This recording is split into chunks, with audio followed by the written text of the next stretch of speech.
I think what makes it so much fun is the way the boat handles under sail, and it just feels like it's 4 times the boat in terms of size and the weight and the way she sails and the ease of sailing.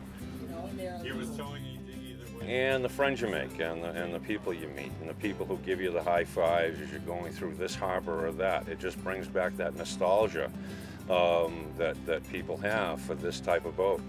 And you don't make any enemies anywhere. You just make friends. So, anyone that there's definitely some eccentricities to catboaters, which is to me is half the fun of it. There, certainly I've been to plenty of boating events and regattas and rendezvous, and the spirit around the catboat rendezvous is unique and very refreshing in a lot of ways. I think people are very passionate about their boats and more than willing to talk about the boats and talk to each other on the boats. It's always fun to see 3 or 4 catboats all wrapped it up, and the group socializing, from one cockpit to the other, just showing each other the boats and seeing what they're doing with them.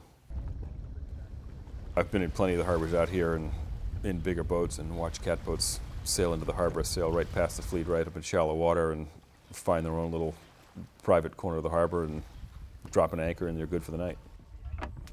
With your 2-foot draft Marshall 22, you can go way up to the head of the harbor, and you're all by yourself. You can go into Hadley Harbor or Quicks Hole or Tarpaulin Cove or any of these places, and you can get into areas where you can have a nice, pleasant, peaceful evening without the motorboats and the other boats hanging around, if that's what you like.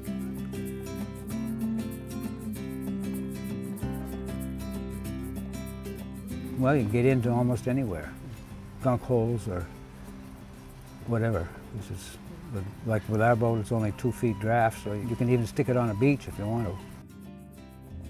Pretty much every harbor had something we would call catboat corner, which meant it was up far beyond all the other boats, and it would be shallow up there, and so the other boats couldn't go there, and we would have kind of our own space. Really nice. The cockpit is so large. You can take a lot of people, especially kids, enjoy it. Short sail right up to a beach, hop off, take a swim, hop back in, and off you go. It's just such an easy boat to sail. You don't need a large crew. You can go off by yourself. Well, we used to go off cruising for 2 weeks at a time. We used to go out to the Cape, but go out there the first day. It's a long trip. And then it would take 2 weeks to get home. But just being out there when the kids were growing up and cruising for 2 weeks, I guess that's an adventure. Some families went camping, which I thought was really weird. They had tents. We had an amazing time on the catboat. And for kids, at Cuttyhunk you can go ashore and you could walk up to the store and buy penny candy and all that kind of stuff. And kids love that.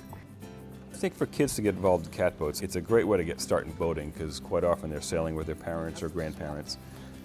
It's a stable boat. A lot of kids will get a little scared when the boat starts heeling a bit, so the catboats are going to be a bit stiffer in that regard. But there's also a lot of room in the boat. It's a spacious cabin for its size, it's a spacious cockpit for its size. I think kids generally feel pretty comfortable with it. My dad was always writing in the logbook.